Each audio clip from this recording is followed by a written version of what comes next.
শুভেচ্ছা, আমন্ত্রণ রাতের বাংলাদেশের আয়োজনে। শুরুতেই জানিয়ে দেব শিরোনামগুলো। আলোচনাকালে জামায়াত সহ ইসলামী দলগুলোর বিক্ষোভ কর্মসূচি অযৌক্তিক বলছে বিএনপি ও নাগরিক ঐক্য। একবারের জন্য হলেও পিআর দরকার বললেন তাহের।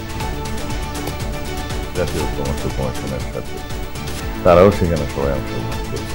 এই আলোচনা সমাপ্তি হওয়ার আগেই একই বিষয়ে রাস্তায় আন্দোলনের আহ্বান জানানোটা আমার কাছে যুক্তিসঙ্গত মনে হয় না। পিআর সিস্টেম যদি হয়, সেখানে এককভাবে কোনো ক্যান্ডিডেট থাকবে না কোনো এলাকায়, এবং সে একাই কেন্দ্র দখল করে ইন্টারেস্ট হারিয়ে ফেলবে, টাকা দিয়ে কেন্দ্র হারিয়ে ফেলবে।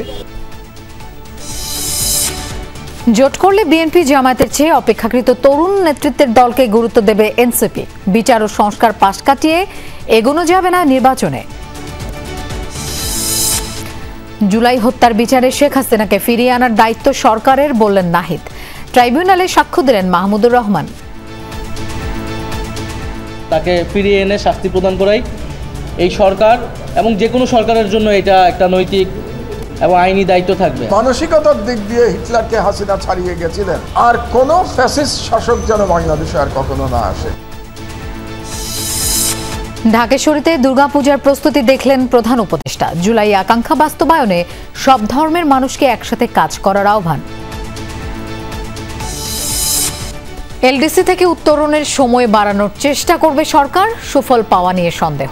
উত্তরণ পরবর্তী ঝুঁকি ও চ্যালেঞ্জ নিয়ে তারেক রহমানের সতর্কতা।